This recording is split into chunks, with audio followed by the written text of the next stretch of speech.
আসসালামু আলাইকুম, welcome to my back YouTube channel. আপনার ডিমডম পেজ থেকে আবার নিয়ে আসছি একটি রাতের ব্লগ। রাত তো না, ভোর রাত। ভোর রাতে সব রাতের খাবার খেতে উঠছি আমরা।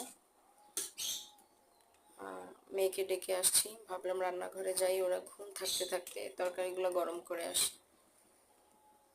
আসছি। আল্লাহ রে আল্লাহ, রান্নাঘরে ঢুকছি, ঢুকে চুলাটা ধরাতে আসছি, দেখি যে গ্যাস শেষ। এখন কি অবস্থা, ফ্রিজে তরকারিগুলা কি করব এই রাতে, ঠান্ডা রাতে? এমনিতেই রাত ঠান্ডা, তারপরে কি ঠান্ডাটা খাওয়া যায়?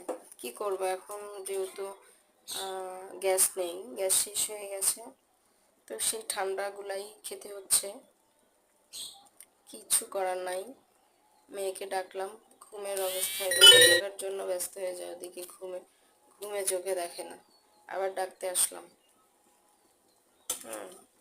রোজায় প্রথম রোজা, মানে সব রাতের রোজাটা আসলে মুসলিমের জন্য সব থেকে বড় একটি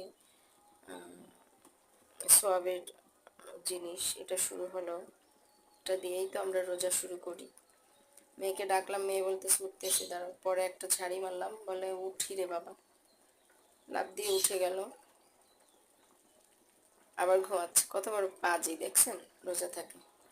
পরে উঠে গেছে, এবার খাবার নিয়ে বসছি আমি। এখন বলে খাওয়াই দাও।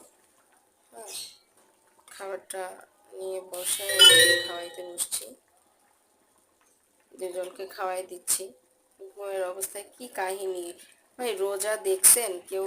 শবে বরাতের রোজা বা রমজান মাসে কেউ খাবার খেতে উঠলে এরকম ঝিমায়? হ্যাঁ, এরা ঝিমায়। হ্যাঁ, এদেরকে খাওয়াইতে উঠছি, দেখেন কি অবস্থা। দিলাম খাওয়া দাওয়া শেষ, নামাজ